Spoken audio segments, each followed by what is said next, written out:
All right, here we go. We got stand-up dates coming at you live November 16th, New Haven, Connecticut, 17th, Providence, Rhode Island, 18th, Medford, Massachusetts. Mikey and I will be there together. Oh, yeah. December 1st and 2nd, Phoenix, Arizona. Mikey will be there together. Then December 7th and 8th, Salt Lake City. All those shows are sold out. December 9th, Denver, Colorado. Then January, we got San Diego on January 12th, and then Los Angeles, January 13th, and then Nashville, Tennessee, and Washington, D.C., and Reno, Nevada. All my shows, chrissdcomedy.com. We're going to have some fun, you slut. Dude, I can't wait to get a lobster roll on that New England run. Yeah. That's going to be fantastic. Where are you going to be? MikeCannonComedy.com for my dates. I'm going to be in Washington, D.C. Shoot him in the head. That's right. Electing a new prime minister. December 8th and the 9th, I'll be at the Comedy Loft in Washington, D.C. Then December 22nd, I'm in Stamford, Connecticut at New York Comedy Club. Shout out Emilio. December 29th and the 30th, closing out the year in Lansing, Michigan, and then Grand Rapids. Dude, you know Lansing's the capital. Is it? Of Michigan. Yeah, dude. That's a capital I've never been to. You lucky. Oh, dude, it's going to be super fun performing in a yoga studio. Oh, yeah, that's an add-on. So Namaste. Namaste. So come out to that. In January, I'm in Pottstown, Pennsylvania at Soul Joe's. Then I'm doing the Sunshine Comedy Fest. It's like a new comedy festival in Tampa, January 11th through the 14th. And then more dates coming in. I'm being Chandler, Arizona, which that's the hotspot of entertainment. Go to MikeCannonComedy.com for all those. That's it, baby. Go support live stand-up. We appreciate when the fans come. We really don't have anything without you guys, girls and babies. So please come, buy some merch, have fun, enjoy the comedy. It's an hour and a half where you can just laugh at anything, even when I yell the word Volcano.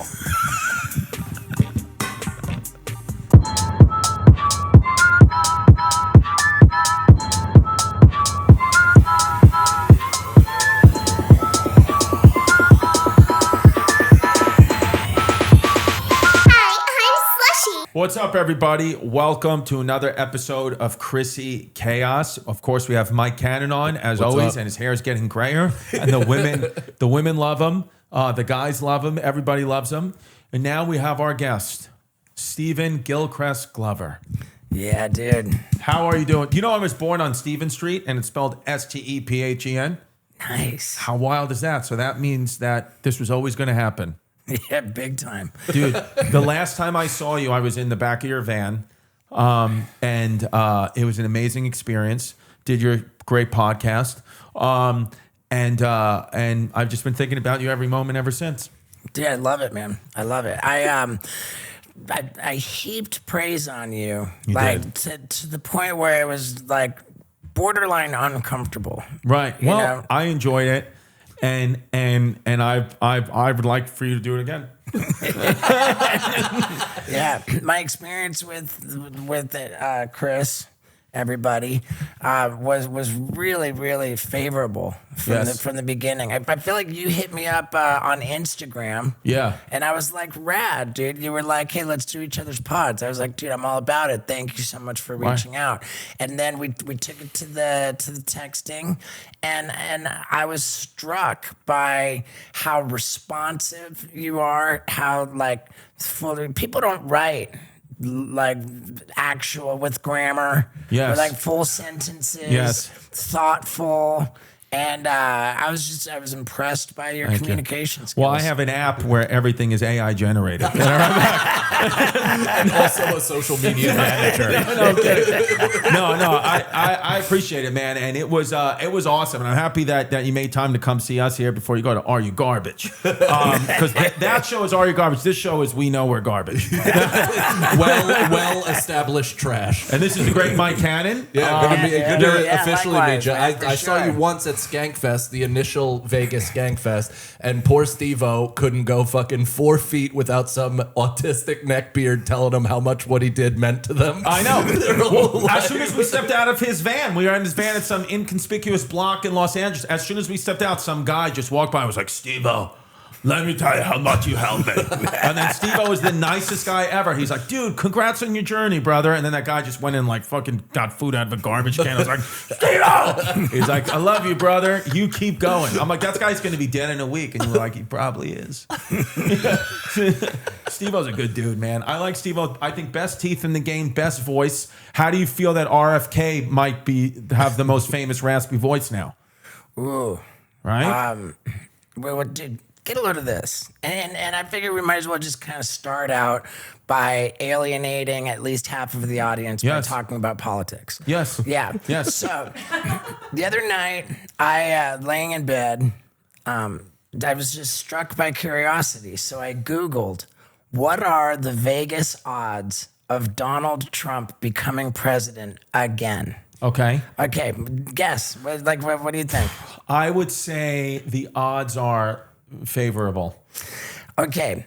I was not prepared to learn that according to the Vegas odds makers, it is the most probable outcome. Yes. Far and away, yeah. I mean, Yeah. the Democrats I just saw yesterday are trying to convince Biden not to run because they're like, the polls show you losing big. The polls show people aren't certain you're alive. Yeah. Again, I don't know. I don't know truly. Like, we mess around with politics. Right. What does it mean to be an American? But I don't know. I mean, I would think that. But I mean, who knows with those polls? Because I mean, I remember when Trump did win, it was like all the polls had Hillary winning by a landslide, and she didn't. So I don't know with those polls how much I believe them anymore. I think the Vegas odds makers are way better than polls. Because there's nothing really riding on the polls. You know, like these people, they really love their money, and this is them like putting their money behind it. I want to tell you yesterday because the special is out, and where is it? It's on Steve-O. Steve-O.com. Yeah, it was either that or Pornhub. Steve-O.com or Pornhub, and I will tell you, it's a little bit of it's not really ruining the bit at all. What happened? That's Steve-O's heart monitor. There we go. Vanity. What was that? There was 2 timers on. Okay. So I was watching your special on my laptop, and my 2-year-old daughter comes over and sits on my lap. And I was about to turn it off, and I said, you were just talking around stage time. I said, whatever. She just said that she's not paying attention. And then she turns, and it's right when you start shitting into a fan. and then she's watching because she's 2-year-old. She's potty training, and then she goes, Daddy, he doesn't have on a diaper. He doesn't have on a diaper. I was like, I know, honey. Steve-O doesn't have on a diaper. I was like, he's doing poopy into a fan.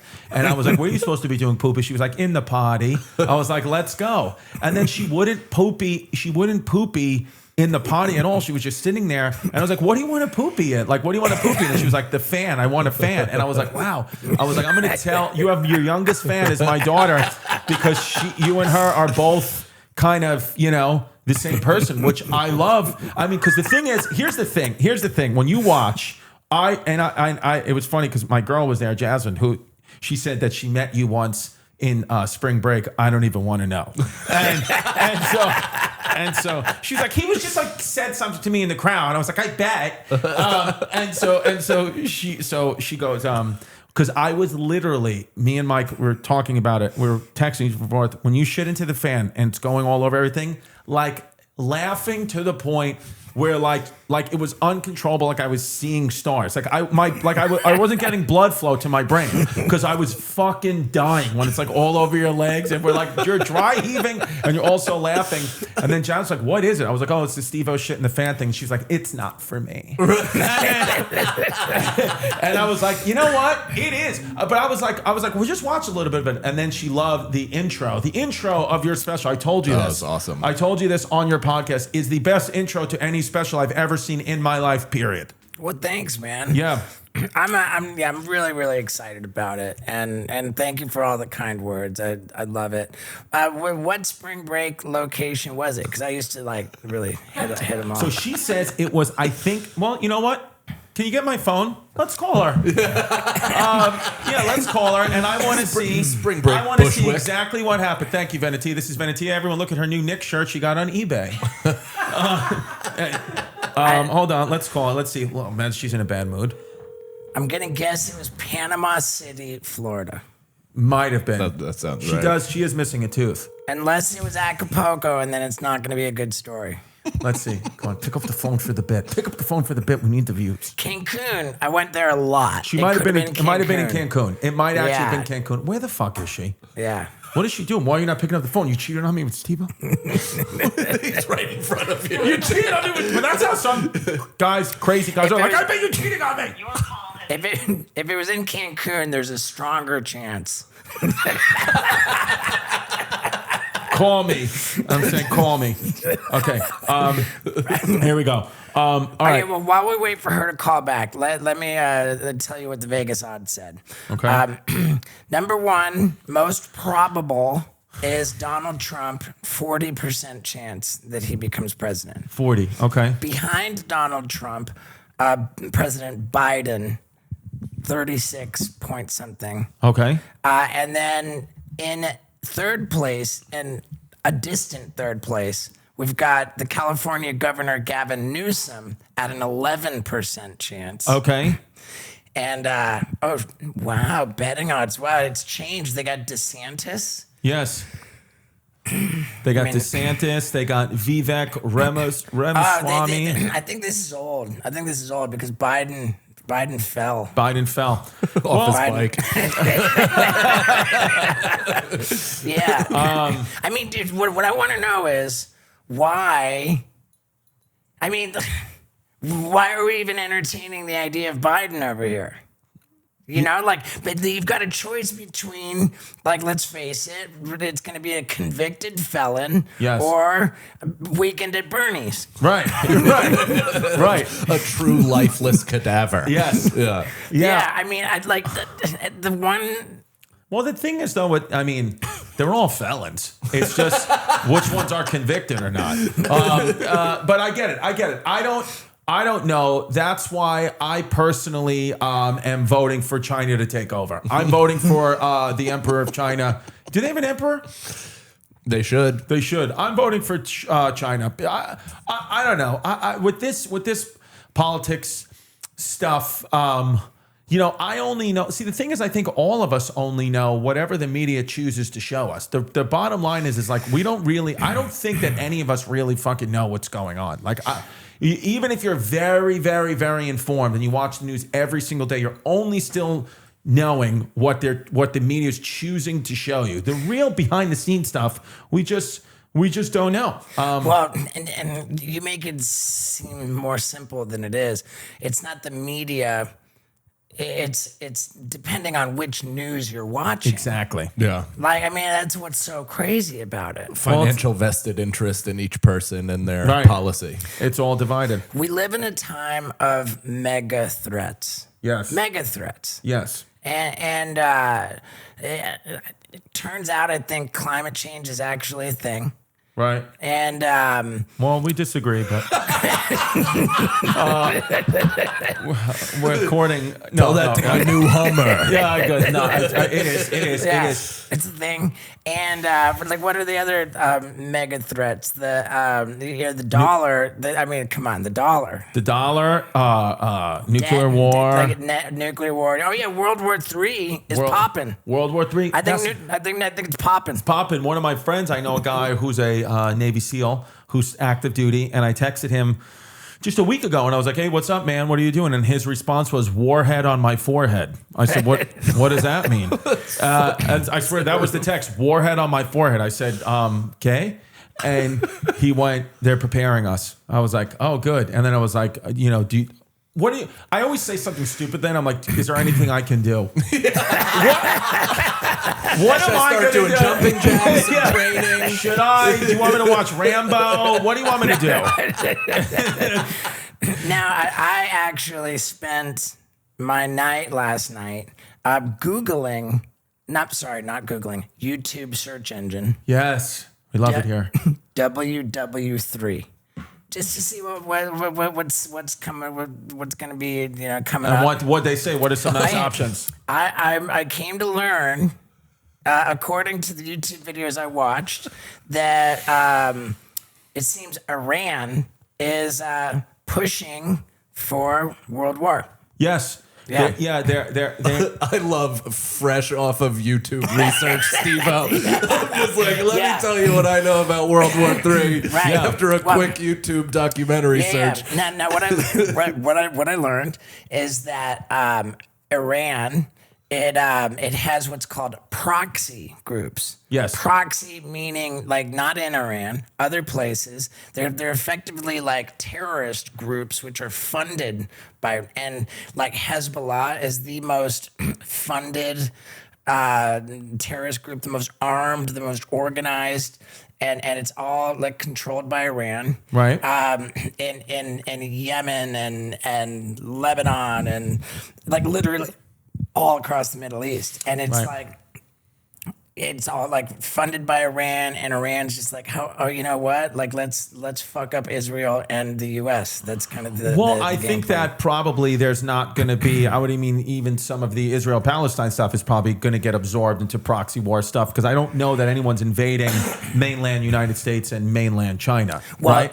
According to Congress and the FBI, we are most likely going to be attacked. Not to add on to not knowing anything, but saying I do. But isn't it already technically proxy stuff? Aren't we already funding kind of both sides? We've given money. It feels like it. Or we funded ISIS. Same with Ukraine. Same with Russia. Like it's all kind of proxy but that's war. what I think. I think like a lot of this stuff, this political warfare stuff, is like, I think like it when it like comes to your front door. You know what I mean? Like I don't. Like, what are we going to do? Like, okay, let's say we get attacked. Let's say Iran attacks. They're coming to California. What are you going to do, Steve-O? Okay. According to my sources, Yeah. they're already in the States. They've been like sleeper cells or whatever. Like, Yes. and they said it was Hamas is all up in the U.S. already, and now like their next move is to just kind of like coordinate like mass attacks all at the same time and like hit a bunch of different spots. I would love if like Hamas came and they like went to like they infiltrate the United States and they like we're going door to door. We're gonna start killing people, and then they walk into your house and you're just shitting into the fans. And then they would be like, "All right, man. I guess he's retarded. I don't know. We'll go next door. So then I did a little search on what cities are they set up in. Okay. And like surprisingly, Los Angeles was not on the map. Yeah, I think that this whole idea, I think that most people don't really care about the west coast of the United States or anything west of the 13 colonies. I think that where you are right now, I think is where you deserve to be and where you earned. I think these where I'm most in danger too. Yes, for sure. But I think the Northeast is just what this country was founded to be, and I think that all the good stuff is in the Northeast. What's one good thing west of the Northeast? The Hollywood sign's pretty cool. That's true. I'll give you that. Yeah, The Hollywood side, Chicago's pretty cool. Chicago's sick. Yeah. Columbus, Yeah. Ohio was very nice. I mean, St. Louis, really coming up. I've had a lot of good times in Vegas. Vegas, yes, Vegas, those presidential Yeah. odds. But yeah, I think that. Well, I mean, I don't know, man. For this whole war stuff, like I don't know. That's why I keep it small and I just start wars within my family. I don't think about how to get it any bigger other than just really saying something disrespectful to my uncle. I was thinking as I was like, man, because it was like the day that that Congress, like the FBI director, came out and said, yeah, you know, like there's a really like strong likelihood that there will be terror attacks on U.S. soil, and like that is particularly alarming because I think that the normal MO of the FBI and Congress is not to say that, you know, Right. like I feel like they're more inclined to know that and not say that. So the fact that they're actually saying it is like really scary. And when they said it was right around the time I was booking this trip to come out to New York to do Are You Garbage? And, and I was thinking to myself, like, am I just going to go get blown up in some attack? You You know, think like the sequel will be just the same as the first? They'll go right for New York? I don't know, dude. I like on on my little research of lists, there was a lot of Maryland. Really? A lot of Maryland. Interesting. I Yeah, wonder a what lot the of- one in Baltimore already looks like it's been blown up. I think there was a lot of DC, a lot Okay, of Delaware. that I could see. Yeah. a lot of Yeah, keep that shit down there. New York, we don't have to do this again. No, we don't. we're good. We got through Right. it. This episode sponsored by BetterHelp. Thank you so much, BetterHelp. I love BetterHelp. BetterHelp is an online service that I use. It's helped me, especially after the pandemic and the way the world is. You need someone to talk to, and BetterHelp links you up with trained guidance counselors, trained therapists that will help you navigate through whatever issue you're going through. Even if you don't feel like you have an issue, it's great to just get out there and talk. Maybe you struggle with seasonal blues. Therapy can be this bright spot amid all of the stress and change, something to look forward to make you feel grounded, and to give you the tools to manage everything going on. If you are thinking of starting therapy, give BetterHelp a try. It's done entirely online, designed to be convenient, flexible, and suited to your schedule. Just fill out a brief questionnaire to get matched with a licensed therapist and switch therapists anytime for no additional charge. Find your bright spot this season with BetterHelp. Visit betterhelp.com/chaos today to get 10% off your first month. That's BetterHelp, HELP.com/chaos. We really appreciate BetterHelp for sponsoring this. You sponsor my podcast. You sponsor my mind. This episode of Chrissy Chaos is sponsored by Blue Chew. Let's talk about sex, shall we? Guys, remember the days when you were always ready to go? No. Now you can increase your performance and get that extra confidence in bed. Listen up, BlueChew.com. Blue Chew is a unique online service that delivers the same active ingredients as Viagra, Cialis, and Levitra. They will help you get an erection. And it's chewable tablets at the fraction of a cost. You can take them anytime, day or night, so please, you can plan ahead. Be ready whenever an opportunity arises.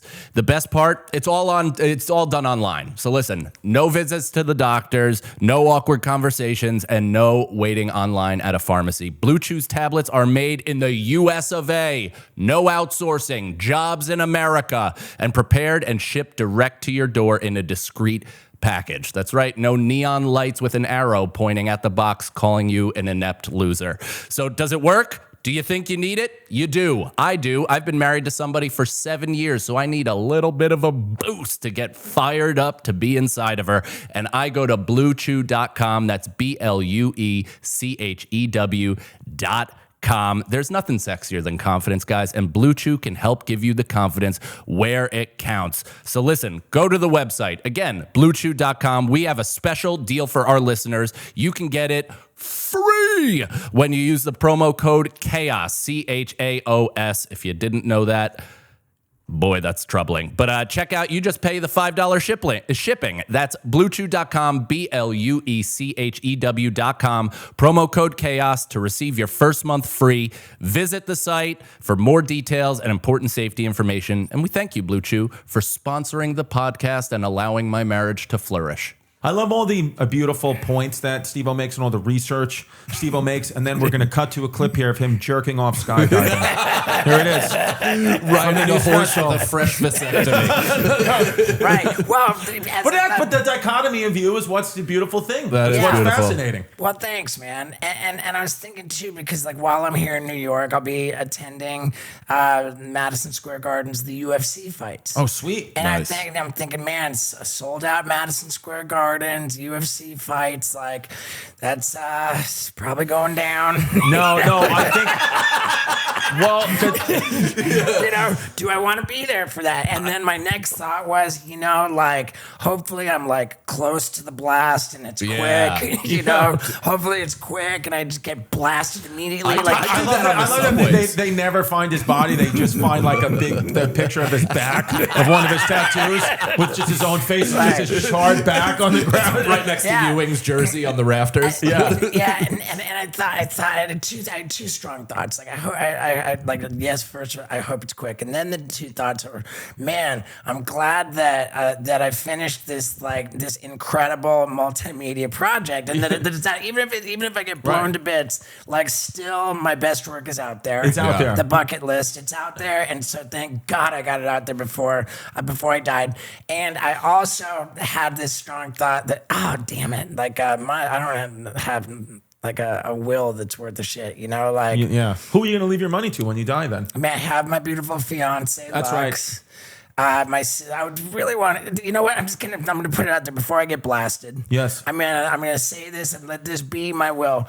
I'm a notary. So this is perfect. I'm just going 50-50 between my sister and my fiance. I like that. That's Yeah. beautiful. You don't have any kids to divvy it up. Right, with, right, Do yeah. you regret not having kids? Do you want to have kids? No, Because I no. will say part of the special. part of his special. Yeah. I was going to say because part of his special. Yeah, if that's the thing. If this is Steve-O's last moments with us, because if he does get killed in the terrorist attack at Madison Square Garden at the UFC fights, go to his website and you can see his beautifully painted cock. It really is an amazing.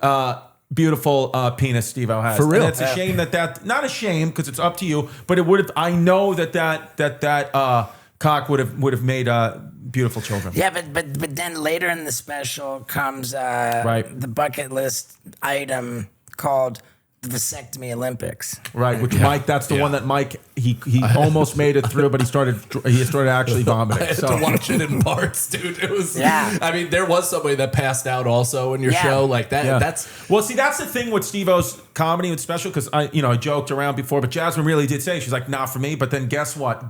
Last night I fell asleep earlier. I wake up. What is she watching? Your special. Yeah. So it's like that's the thing. It's like it's one of those you even if you're like that's not for I'm gonna vomit. You're gonna watch it, and then even the vasectomy thing, it's like you fucking white knuckle it through and you get through, and you feel like you did something. I'm not just sitting there laughing at the comedy. It's doing something for me. I feel like like you should almost send people T-shirts when they survive that special. Yeah. I survived the Steve-O special. Yeah, and I mean, Jackass was a pretty popular But franchise. this is crazier than Jackass, my Yeah. friends. Yeah, This and- is a perfect medium for you. Sorry to cut you off, Yeah, but it's a it's all good. perfect Don't let it medium happen for you again. to try to promote it. It's almost like your Chappelle's show in the sense that you're like interstitial, delivering stand up Yeah. and Yes. jokes, and Yes. then introducing your version Yeah. of sketches, and it's fucking awesome, man. Yeah, paying off the bit with the footage that's too hot for Jackass. I mean, that's Yeah. the thing. It's Well, like- that's why also too it couldn't be on YouTube or anywhere else. It has to No be on his way. website, and you have to pay for it because it is number one worth the money, and number two, it literally would. None of this stuff is like you can't put this even on like a free domain space. Like it wouldn't work on YouTube. I mean, they would rip They'd it off take it down, immediately. yeah. So that's why I know all my boys are watching it. When I told them you're 100%. having it on, I was like, "Oh, he's got a new special coming out." They were like, "Can we see it?" I was like, "You got to buy it. I don't have it, but I did have it free because I support the cause, my friend." I got a call while you were shitting into the fan and took it, and then I'm mirroring it to my TV, and I look up, and it's literally just mid dangled directly into the fan. Yeah. It was, And it you was got beautiful. great. You're a healthy eater because that was a solid turd. Yeah, there was a lot of laxatives too, man. I really When does the ideas hit you? How do they hit you? different ways. The vasectomy hit me when I was a 12-year-old boy. Really? Yeah. You've wanted to do this vasectomy bit since you were 12 years old. Well, that was when the seed was planted. I was 12 years old. I heard this joke. What is the definition of macho? It's a man who jogs home from his own vasectomy. Okay. Now, I didn't know what a vasectomy was when I was 12 years old, Right. but I was fucking sure I wanted to be macho. Yes. So I remembered the joke, and I grew up thinking getting a vasectomy and jogging, I think I'm going to do a wanna lot. do it? I'm going to do a lot more than just jog. Wow. And then that's where the idea of the vasectomy Olympics was born. See, because this is interesting because Jazz, my girl, and I, she wants me to get a vasectomy because she's like, I don't. You absolutely should. She doesn't want to get her tubes tied, and she's like, you need to get it. Or she was like, if I get my tubes tied, you need to get a vasectomy. If we're going to do this, if we're going to shut off our baby makers, then we Do both it have to do together. it in solidarity. Would you get a vasectomy? I Or what wa- if Nicole said, get a vasectomy and I'll get my tubes tied? What would you do? I want to get a vasectomy in the room while my son is being born. like while my second kid is being born. Like as soon as it's guaranteed work, balloon knock me off, and that's fucking. So you're it, no man. more than two? I am no more than two.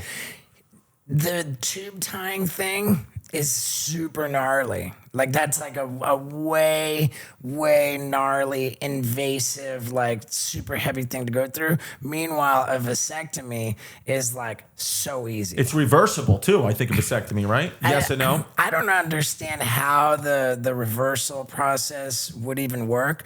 I just know that it's super fucking simple. You know when you go to the dentist and like they'll numb just the local area. Yes. You do feel that one like quick like Yes. needle to make it numb. Right. But then you don't feel anything else. That's it. That's a vasectomy. We've all had chlamydia. We've felt the sting in the dick. You feel the initial little needle to make it numb. You don't feel anything else. Do you feel like deep, or is it similar to like freezing off a ward? It's easier. It's easier than the dentist when they numb. Interesting. Yeah. And you're done in how quickly with the vasectomy? I mean, it's what, 20 minutes, 15, 20 minutes. Did you watch? Like you watched him do it? Or? I didn't want to watch, but I did. Yeah, And now you're just blowing loads. There's not a care in the world. 100%, dude. Beautiful. Yeah, 100%, and like hump and dump all month long. I have a question Hump and because dump's you've put your dick through so much. Like through so much, really but have. then you look at it and it doesn't look. I mean, I thought you were gonna have like a Harvey Weinstein dick, No, like a mangled pig snout of an awful cock, but it looks pristine and it still feels good when you have sex. It feels great. It is bent to the left, kind of. I attribute that to me being right-handed. Interesting. Yeah. Jerking that way. I think that's what it is. But you can't tell, and I will tell you because we've seen it on the special. Painted and soft, it really is a beautiful penis. It's unreal.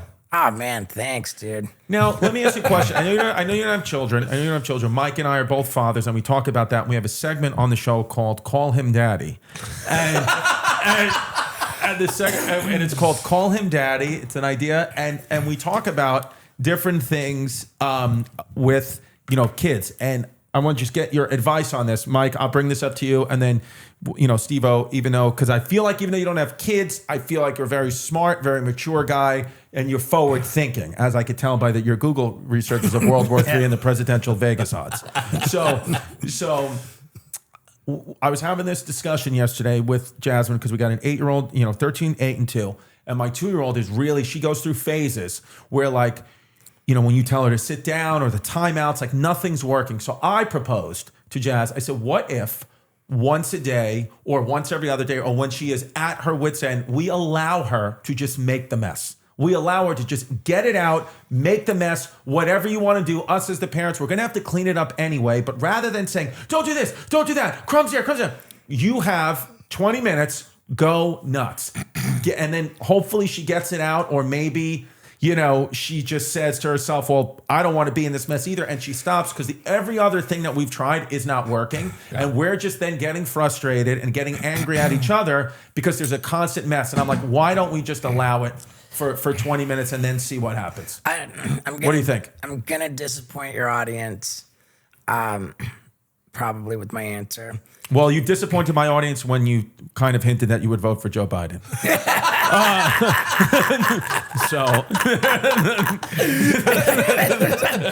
I honestly don't know what I'm going to do. I'm voting for Steve-O. You're in my Harambe.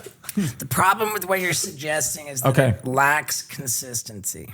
Mm-hmm. It's like, if you go one way and then you go another way, I think you really, you're sending mixed signals. I think that's a little bit counterproductive. Right. It's okay to do it, but then it's not, Consistency is your friend. Well, that's a good point because I saw something with this parenting Instagram that I follow where it was like, when you sometimes we go hot and cold as parents. I'll say to my daughter, honey, if you eat all your vegetables or whatever, we'll go to the park. And then 20 minutes later, she'll do something wrong, and I'm like, if you don't stop that, we're not going to the birthday party. It's like, are you a psycho? Right. You're all over the place. But every parent does that. But now there's so many ways to think as a parent. What do you think, Mike? Would you let your kid make a mess? For that stuff, so I try my best not to leverage things against them. It's really hard because sometimes that's the only consequence they could possibly understand. But with that stuff in particular, that Dane Cook joke where he talks about having a monkey at his house that he could fight every time he gets home. That's my actual life, is every single time I get home, any corner I turn, my son is just direct right shot to the nuts. He's giving you a vasectomy. Instantly, just asking for no siblings, just a Dugan right under my taint. And so I've had to get time like before bed where he can kind of regulate his own energy and all that shit, where I'm like, hey, we'll have 15 minutes full blown knockdown drag out wrestling match on the mattress. Once the alarm goes off, that's it. Then we have to get into bed, do the shower, the bath, the whole pre-bed routine. And it's actually worked better than me constantly like kind of, here and there giving him little attention of the fight, right, but then mostly saying no. Whereas now I have just the time, the central time when we do it. Well, the routine thing that you brought up too, the consistency is huge because we moved from a house to an apartment, just like Kim Kardashian, right here. Kim Kardashian's kids said that North said that Kanye has it all figured out because he lives in an apartment. And I agree. Apartment living's the way to go. I don't want a house. I never want a house again. I like an apartment. I agree with Kanye. Yeah. And their daughter. Keeps it simple. Only has like 4 Nazi China dishes that he washes. That's it. I'm living in Kanye's light. So, but I thought, I was like, oh, this is only going to affect our 13-year-old and our 8-year-old. That's all we were worried about is the changing schools. We're like, Violet, my 2-year-old's not going to affect her at all. She doesn't know any difference. We were so wrong. It couldn't have been more wrong. She would go to sleep at 8 p.m., 7:30 p.m. in the house, wake up at 7 a.m., the routine, the nighttime, everything was perfect. Now, we're in a temporary apartment. She's living she's in a room with her sister. Her brother's got her own room. We have small spaces. It is like every night at about 7 o'clock, we start to try to turn her down for bed, or, when I'm home, try to turn her down for bed. She won't fall asleep till like 10 o'clock. And we're just in there like with our heads in our hand, like, what the fuck? Hysterical crying, getting up, yelling, wanting to sleep in the bed with her sister, wanted to sleep in the bed with us, all this stuff. And I'm like, I ruined my family's life. And the only person who saved me is Steve-O. Yeah. That's the show. Yep. You come in and save my family. Yeah. You sit them down. You're like, hey, kids, what's better odds? You going to sleep after I give you this cookie, or Trump winning the presidency? Now, like, I have this belief, this opinion that I think that you got to get a license to drive a car. You got to get a license to catch a fish. But any asshole can become a parent. Right. Yeah. Yes. It's true. To me, that doesn't make sense. I think that it's hard to regulate guns if it comes attached to you. right. I can't help but feel that people should have to become licensed to become a parent. And I think that the process of getting that license should be passing a course where you become educated in developmental psychology. Okay, I like that. There is this guy who I understand he was like the forefather, the founding father of developmental psychology. He was a psychologist guy named Piaget, Piaget. Yeah, I thought you were going to say Jordan Peterson. Yeah, Piaget. And Piaget's stages of developmental psychology, like, really fascinating. Like with the different things that determine how kids are going to be. Because by the age of 6, that kid is the way it's going to be. The clay goes into the oven, 6, never going to change. That's how the person's going to be. Right.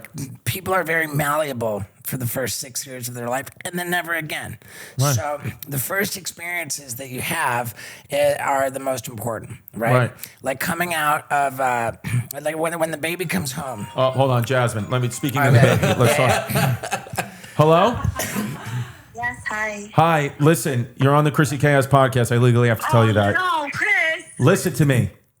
I'm here with someone that you may remember from spring break, Steve-O. Tell us the truth. What happened? Steve-O's here. What happened with Steve-O? He said that he thinks he vaguely remember. That he scarred me for life. He scarred you for life? Oh, wow. Well, he's scarred for life, too. He got a vasectomy. Oh, he did? Okay, I like him again then. Yeah, so what happened with Steve-O? Tell us what happened. And he's going to see if he can remember. First of all, so long ago. What city was it? Was it Panama City, Florida? What city were you in there when you met Steve-O? Tell us the truth. We have the video. You don't have the video. What city was it? It was spring break. It was Cancun. Cancun. Oh, God. He said that's the one he hopes it wasn't. No, I said that I was most promiscuous and sexually active in Cancun. In Cancun. Now, what happened, Jack? Tell us what happened. You're so I knew you were gonna call me with this. I knew it. Okay. I shouldn't have answered. Well, you did, and you didn't answer. You called me back. So, just tell us the truth. What do you remember from the Steve-O encounter? Well, it was just that he just called me up on stage and he wanted me to like suck a banana from a guy's like crotch area. And so I didn't go. And so he told everybody in Cancun, he's like, this is a no fun zone. Stay away from that girl. No fun. And that's basically it. Here you go. Does this ring a bell, Steve-O? I don't remember anything about bananas. He doesn't remember anything about bananas, he said. She's Puerto Rican. Was it a plátano? I think maybe she's talking about a proverbial banana. It was more of those papers. I seriously can't believe that you did it, Jazz. I did it with 2 bananas. I mean, maybe it was a banana massage. A banana massage. I can't. But you saying you didn't do it? You're really being honest with me. You didn't do it. The old banana in the tailpipe trick. She said like 9 a.m. out on the beach. It was 9 a.m. on the beach, and he's at. It was very early. It was banana is a breakfast food. All right, but you didn't do it. Did one of your friends do it? Yeah. They did? Which one? Yes. Which one? I'm not gonna say. What letter does her name start with? No. She would get upset if I said it. All right, fine. All right, but one of your friends did it. Okay. Yeah. All right, well, there you go. Okay. Well, there you go. And by the way, the whole idea of us allowing Violet to make a mess was shot down by Mike Cannon and Steve-O. Says it's a stupid idea, and we're dumb idiots for even suggesting that we should just... It's not a stupid idea. It's not as stressful when you do that. Let them make the mess. You're going to clean it up anyway. Why are you getting upset? Because Steve-O said it lacks consistency, and I agree. And let me remind you of Piaget's developmental milestones. Seriously, Steve-O's talking about nothing. You can't go change the rules. You can't change the rules. Yes. Yeah. Steve-O's a new man. Steve-O's a new man. You saw him shitting into a fan last night. Yeah. Are you excited for Steve-O's new special? Then I'll let you go. So excited. Okay. Can't wait. What's for dinner tonight? Seriously. Baby, can you leave me alone? No, but I seriously want to know what's for dinner tonight because I'm starting to have hunger pains. Can you make that French onion pasta? Okay. Whatever I bring home, I'm bringing home Steve-O. We're gonna eat him. All right, bye. All right, bye. Thank you. I know you had sex with him. She was saying that I brought her up on stage. She was saying that you pointed at her and you were like, you were looking for girls to bring up on stage to suck a banana into some guy's butt and then they were going to win something. She said she didn't do it. She says one of my friends did it, and I know which friend it was. Oh, I know. I can't. Okay, but she's trying to purport that this occurred at 9 a.m. She's saying that this happened at 9 a.m., but she also did say she was drunk too. That was her drunk. What active stage is at 9 a.m.? What stage show is going on at 9 a.m? Yeah, I don't know. She's a liar. This is why. No, I don't know. I don't know. Maybe it wasn't, but she's saying, she was like, oh, I remember when I first was messaging you 2-3 years ago, whatever it was, I was like, oh, I was talking to Steve-O. It was pretty cool. And she was like, oh, he wanted to call me up on stage for something once, but I didn't go.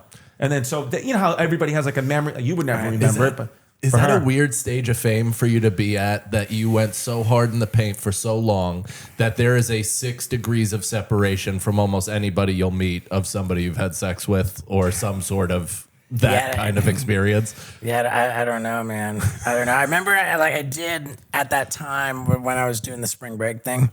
I think it was that first spring break. I just sat down and really thoughtfully, meticulously calculated my SPA. right. Yeah, my slay point average. Slay point. Yes. Yeah, yes. yeah. I had a slay sheet, which I wrote down every, fully slain. Right. How many? Yeah. Yeah, and man, I feel like at the I think I was sitting at like 60 when Jackass started.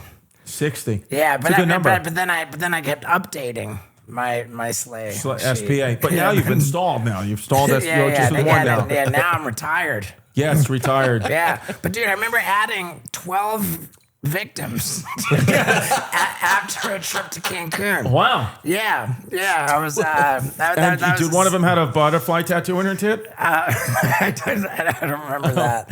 But yeah, Speaking of slave victims, I want to know this two-faced fish. Let's see this two-faced fish right here.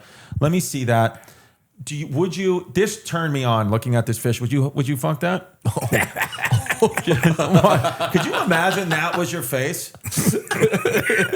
That's like a perfect fleshlight. Yeah, I would have. What would you do with that, Steve? I would have a lot of trouble putting my wiener in that. Seriously, right? Because you kind of think like, well, is it supposed to look like that, or is that a genetic mutation? I think it's a genetic mutation. Do they share a throat? It's weird. There's people. You ever seen a hermaphrodite? Like a real hermaphrodite? Man, why did you have to ask me that? One time I was in Washington, D.C., and there was an attractive individual. I began speaking with this individual. I was informed a little later that somebody said, hey, that's that person you're speaking with. It was described to me that this person was a hermaphrodite, meaning that they had both male and female equipment. Right. But I was told that they had had some kind of surgical operation to remove the male equipment. And I was like, leaving nothing but chick. Right. Yes. Yeah. I had an intimate encounter with that person. Lovely person. And then years later, I was speaking with my buddy, Dr. Drew, and I recounted the experience. And Dr. Drew said, there's no such thing as hermaphrodites. What happened was a dude sucked your dick. Really? Yeah, that was what. Now I'm not saying this. I don't want any trouble. I'm not like even weighing in one way or another. I'm just stating facts. Right. That's what happened. That was what was said. There's nothing to attack me for in this. Interesting. Yeah, I guess because he's saying that you can't be. I guess because the male. I guess it's always then the male equipment dominates, and even if you are getting no, I that's not the case. Where like every single fetus, as I understand it, begins female, right? Female, and then they grow a brain. Yeah, here. That every penis started out as a clitoris. Some clitorises turn into penises. Some stay that way. Actually, I heard of a tribe in Africa where all of the children are born female, and then when they hit puberty, like a percentage of them turn into dudes. Interesting. Yeah. Vanity is saying yes. Geneticists have discovered that all human embryos start life as females, as do all embryos of mammals. About the second month, the fetal tests elaborate enough androgens to offset the maternal estrogens, and maleness develops. Okay, so you're right. So the second month is when you are. So everybody starts out a girl. Isn't that the plot of Jurassic Park? Like they deny them the ability to become males. So they're all females? Yeah. Can you Google African girls become boys? Not in Pornhub. It autofills. Yeah. I mean, I don't know. I just remember hearing that. Mysterious village where girls turn into boys. That's it. There you go. Interesting. I mean, have you ever had a more educated, knowledgeable guest? No, that's the thing. It's like, well, you start bringing up like Piaget's like stages of development. I mean, it's nuts. It's a big deal because, as I remember, it was described to me when the baby comes home first into the home. If the baby's in the crib, it's crying.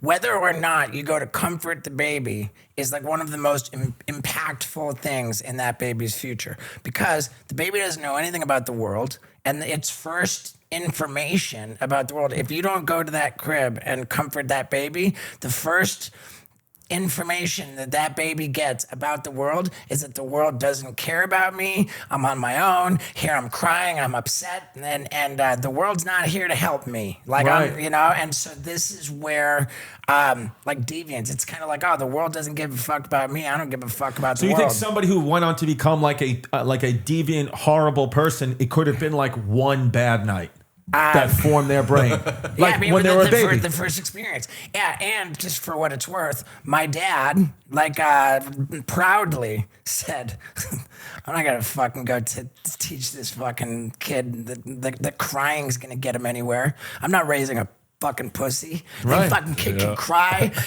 until the cows come home. You're on your own, bub. Yeah. And look at me. I'm deviant as fucking all hell. Yes. Yeah, because my dad did not come to comfort me. Yeah, I mean, because there is that medium though, where it's like, okay, I got you. You have to go comfort them, yes, but then you can't keep going in there. Right. So that's the hard part of parenting, where it's like, Yeah. how do I hit the balance? How do I know when to hit the gas and Right. pump What the is that, the brakes? Ferber method too? Especially when you're sleep training, where you go in, you kind of soothe them, then you take more time away, and each time you extend the time.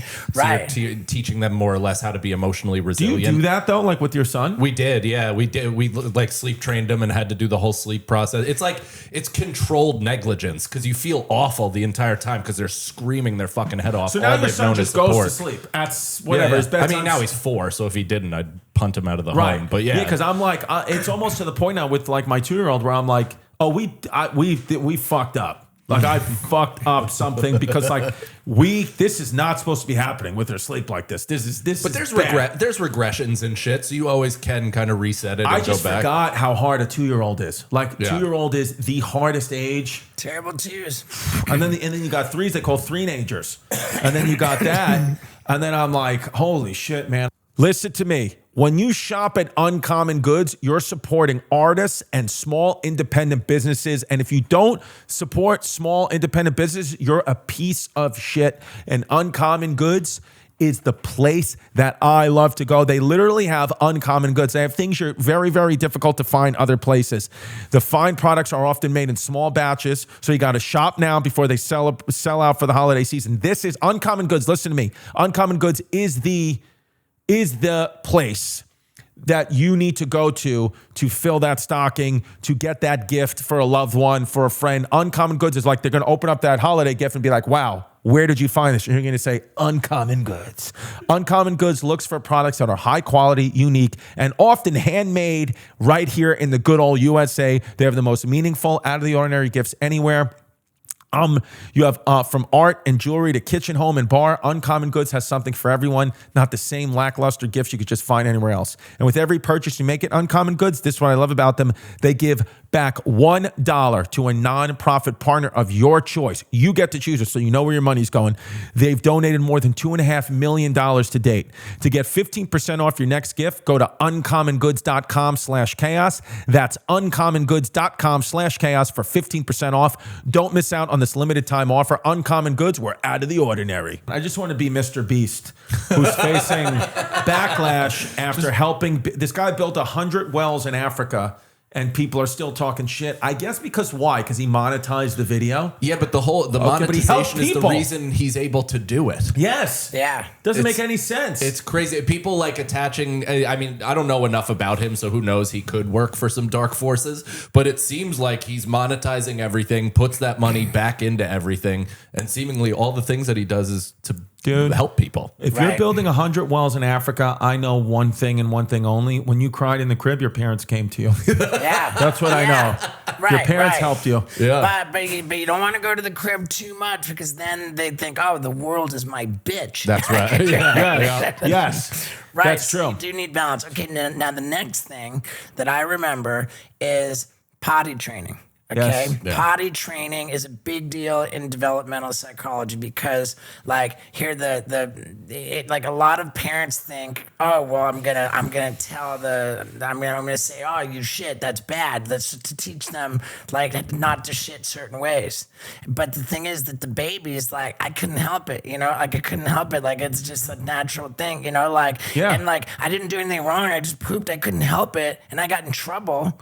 And so even no matter what I do, even if I do the natural thing that I can't help doing, that I'm going to get in trouble. It's like, it's not fair. It's not fair. And then that's like a kind of insecurity develops around that, like major insecurity if you scold children in order to try to potty train them. I got it. So I could, because what I was doing is, because again, for God had a potty train is what I would do when my 2-year-old would poop in her diaper. What I would do is be like, that's bad, you can't do that, and then take her diaper off and smush it in her mom's face. I bet, do you think mommy likes that? You did that to mommy. And then she's just sitting there. My sister had a child, and one of the first things I did was like I filmed myself taking the dirty diaper. And smushing it in my face. Yeah, that you did a mukbang with the diaper. That's on the outtakes of the special. Yeah, now my macho man dad was like, "Oh, this fucking kid thinks he's gonna fucking shit. He thinks he's gonna." Look at this. Speaking of kids too, Homer has officially stopped strangling Bart on The Simpsons. That'll fix it. Yeah, that will fix it. I mean, it is pretty remarkable. The Simpsons is pretty remarkable because I don't know anybody really watches it anymore, but everybody's it's spoken about at all times. And now all the old episodes are going to start with a warning. Warning, this content is in its original format, you know, dating back from with outdated norms, societal norms. Jesus That's Christ. how Jackass episodes are on Paramount Plus. Really? Yeah, not even like warning, don't copy the stunts, or maybe it still has that too, but it's like warning, this content is unedited in its original form, dating from a time with outdated societal norms. Like it's not politically correct. What do you think was the best year of your life? Man, this is a tough one because it's not a good sign. This is like, but yeah, right in 2003. Okay, the first Jackass movie came out in I think like October of 2002. Okay, I went on this whirlwind tour of 12 different countries in the first 6 months of 2003. Okay. I was so ridiculously out of control on drugs and so unbelievably promiscuous. And like just in this heyday, I had like 3,000 sold out 3,000 capacity venues, like everywhere I went, all over the world. I could get away with anything I want, God, that was a fun 6 months. Even in sobriety, it occurred to me at times, man, if there were 6 months of my life that I could just live on a loop, like there's just, you know, like that was the most like just debaucherous, just rock star experience of my life. Now, like I say that's a bad thing for me to even think because like I was not a good person. I was not, I was doing harm. I was, you know, like I'm much better off this version of me, but I got my fantasies. Right, because you were like just, but you probably don't even remember half the shit. I remember it pretty good. Yeah, I remember some stuff. Some crazy shit. Yeah. Damn. I mean, yeah, because I feel like too, you know, when you like, obviously, you know, when Jackass was the biggest, you know, thing ever, it's fun, but like, you know, sometimes like when you have to go on like on a tour and do all that stuff, it's fun, but like you look back and like you said, like you're tired, you're irritable, you do stuff where you're like, oh man, like that's not who I want to present, but Hollywood or fame will like do things like that to you. Yeah, I mean, tired isn't really a thing as long as you've got drugs. Right. You stay up, yeah. Yeah. That's one thing. I was very professional as a drug addict. Like I never didn't show up. Right. Yeah, I was always there. Yeah. Because if I, you know, like I would regulate, like, oh, if I got to be somewhere. So I just keep doing drugs to keep me up until I... Cocaine mostly? Yeah, mostly, yeah. How did you do that in other countries? So like, did you have a guy that would go out and do it, or you had connects? I was rather prolific when it came to procuring drugs. It was just the Far East that was really tough. Yeah. Couldn't do that But there. yeah, the Far East was tough. Did you get sick? The trip, no, I wouldn't get sick, but I did get arrested for international drug smuggling. Really? Yeah. What country? I was arrested in Sweden for. Steve-O, the original Brittany Griner. I was arrested in Sweden for smuggling drugs in from Norway. Wow. What'd they do to you in Sweden? I was locked up in a cell with like a one-way mirror. I was monitored. Like I had to poop into plastic bags my for God. 5 days. I had already pooped out the package. Yeah. Oh, really? Yeah. Oh, was that why they were having you do that into bags? This story, with all of the footage edited into it, was like a really, really great bit on my second comedy special. Right. If anybody doesn't want to like pay for the easy one-click checkout at steveo.com to see the new bucket list special, it is also on steveo.com streaming completely for free. My gnarly special, Right. which has all the footage of me getting arrested in Sweden. How long did you spend in jail? 5 days. Oh, yeah. But it's Swedish jail, so it was kind of different, right? I actually wrote like that. I got my hands on a pen at some point, and I wrote on the wall in my cell, "Be glad you're not in jail in America." Seriously. This is actually pretty good. Yeah. Yeah. The word in Sweden, you just have to build your own beds in jail. And they'll give you the right tools. Yeah, in America they do license plates. Yeah. In Sweden they do IKEA. IKEA furniture. That's it. Wow, Steve-O, man. What else you got for him, Mike?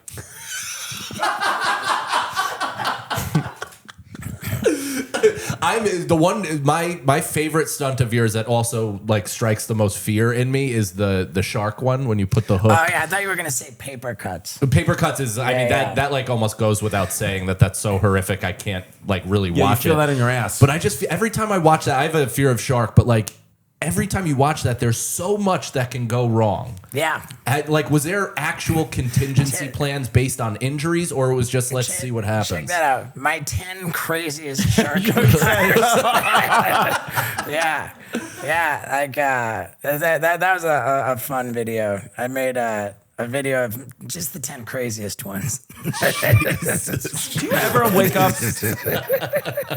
Do you ever wake up and be like, I don't want to do this, the bit that I committed to? And you have to push yourself through? Are you like so happy every day and like high on life now that you're like, I'll love this? I recently I thought that it would be a great idea to make a video, old Steve-O versus young Steve-O. Okay. Like kind of like, do I still have it? Mm-hmm. Right. And like, decades later, like to recreate iconic Jackass bits that I did so long ago. Wow. And in one day, just like a couple weeks ago, I did 7 bits. Oh my! Really? Yeah, I barfed up I swallowed the goldfish. Right. It just wouldn't come out, and I thought I was very well prepared. Then I do the earthworm, right? Right. So and it was like a big earthworm, and I snorted up my right nostril, right? I snorted up, and I'm like, okay, again, and it gets all the way in my nose, and I'm trying to keep snorting it so that it'll come out my throat. But I felt kind of like, I had this odd feeling, and then I blocked up the same nostril that it went up, and then I blew, and I blew the whole earthworm out my other nostril because I have a huge fucking hole in my septum from snorting so much drugs. I never thought that big ass hole, and they say if you snort enough cocaine, you'll burn a hole through the wall in the middle of your nose. Completely fucking true.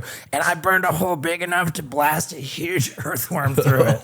Like Jesus. Do you ever think like, has you ever been in the middle of like a stunt and you're like, oh, I'm dead, I'm gonna die, and that fear of death? Or do you not really feel that? I referred to those as I'm not okay moments. Right. Yeah, I've had some. What's the closest to death you've touched? Not drug related. I'm talking about like stunt related.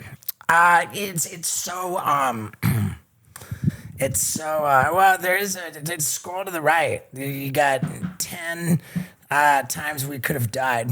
That's a line on me in the Oh tree. yeah, that was like that your one was back, crazy when right? you had like meat and stuff from the hammock, right? Yeah, Was that- there's the meat hammock.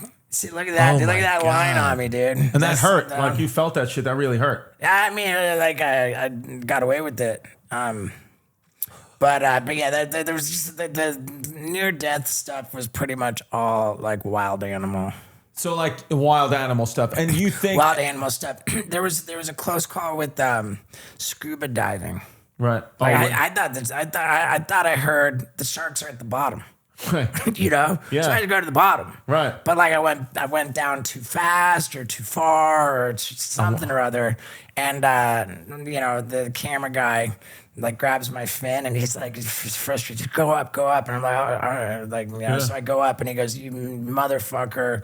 You almost died, and I almost fucking died trying to save you. What happened? Like I didn't pay attention in my scuba certification.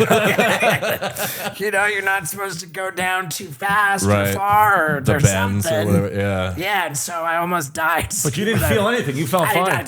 I was none the wiser. Yeah, but apparently that's like arguably the closest call. Do you think? If you had to predict your own death, do you think you'll die doing a stunt, or do you think you'll die an old man just living in his own shit in a nursing home? Man, that's dark, dude. Well, welcome to the Chrissy Chaos podcast. Steve-O, old man sitting on a fan. Yeah.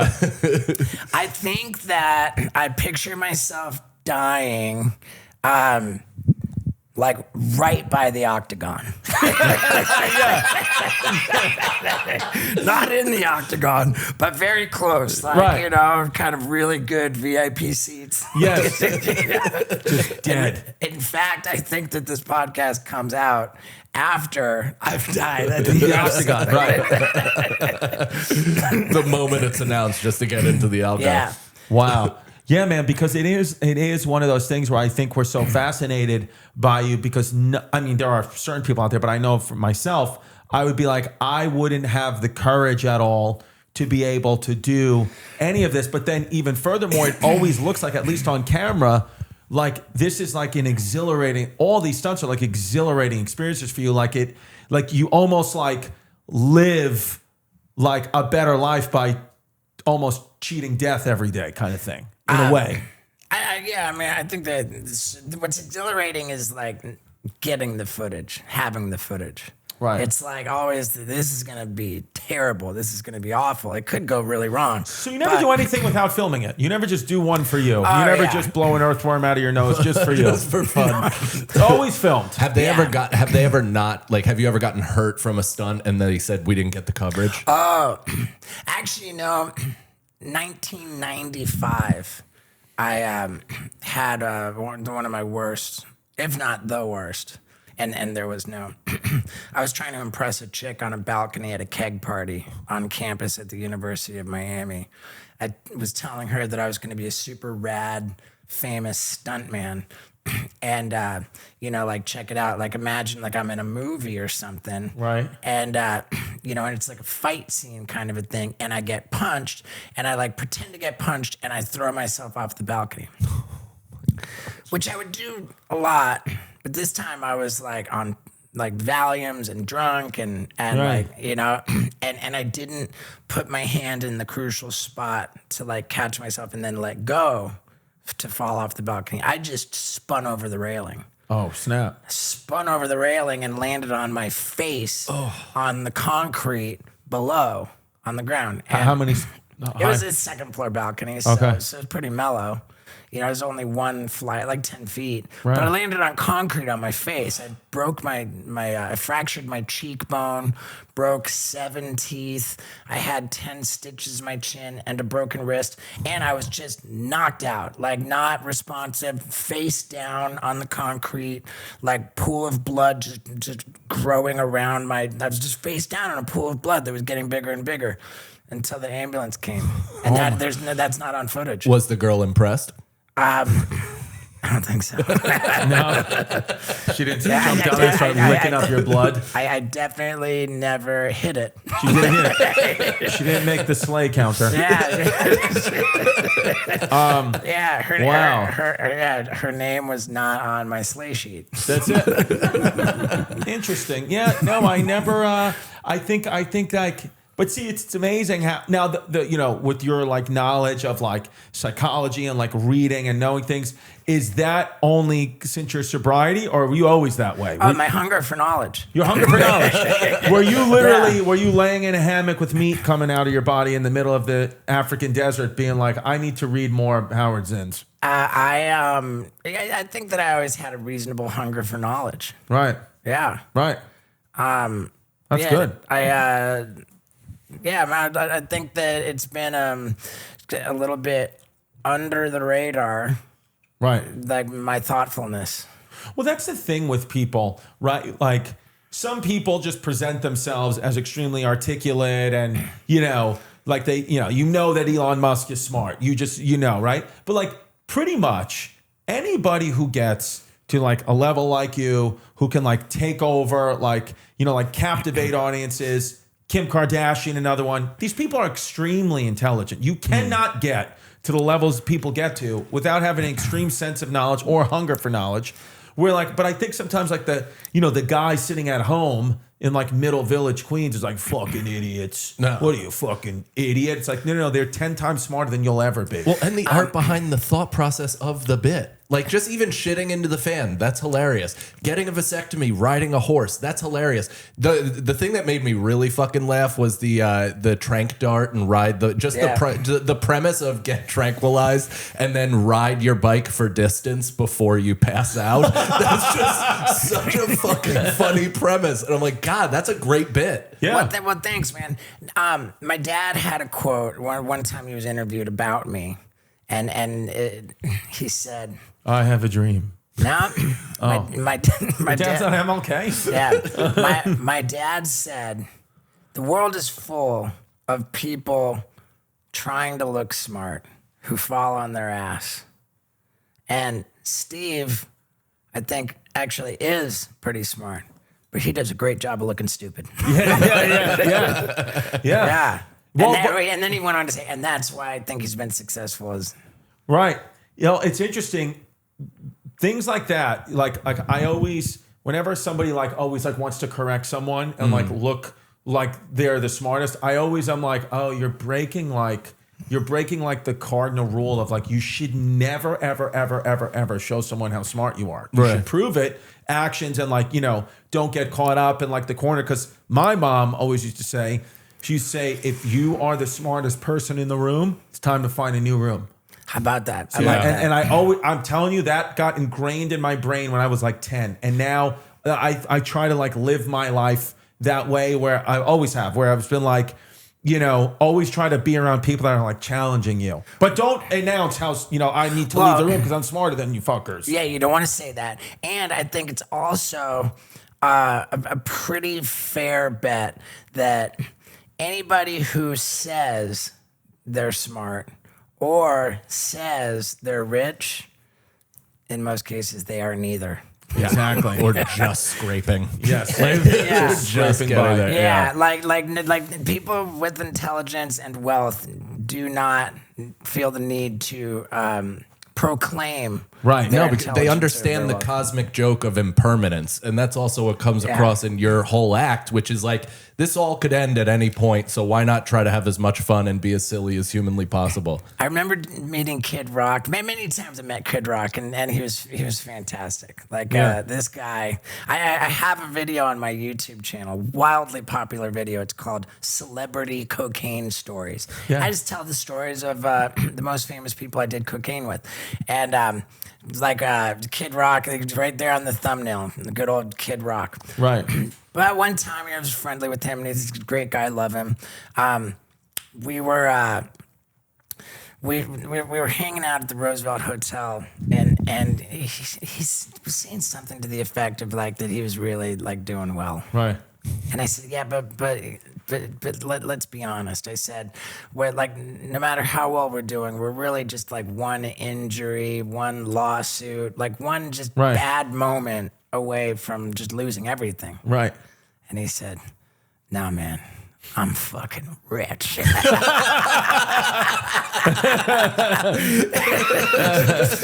that is like, that is just forever. Like, that's just, I fucking love him for that. I love it. I love Awesome, for that. man. And he's gone on to do even better. Yes. Yeah. Even bigger and better. He was quoting certain numbers back then, and I've heard him quoting considerably larger numbers. No, I know. Recently. Takes a rich man to gun down a 30 rack of Bud Light. I'll tell you that. I love it, dude. I was drinking all that up with my dick tucked back. Steve-O, the special, where can people find it one more time? It is at stevo.com. And it is what Jackass could not show. It's amazing. We've seen it. It's I can awesome. vouch for it. It's amazing. Buckle up. It's great work, Steve-O. Fascinating guy as always. Mike, any last words? This has been awesome, man. It was an honor to meet you. Yeah. If I could just ask you guys to edit out all the stuff about the Madison Square Gardens, the presidential Vegas odds. Yes. Any spring break stories out? Yeah. Well, no, spring break you can keep. And what else? Oh yeah, I'll let you have the Piaget. But just everything else, I'm going to save it for Are You Going? Bye, everybody.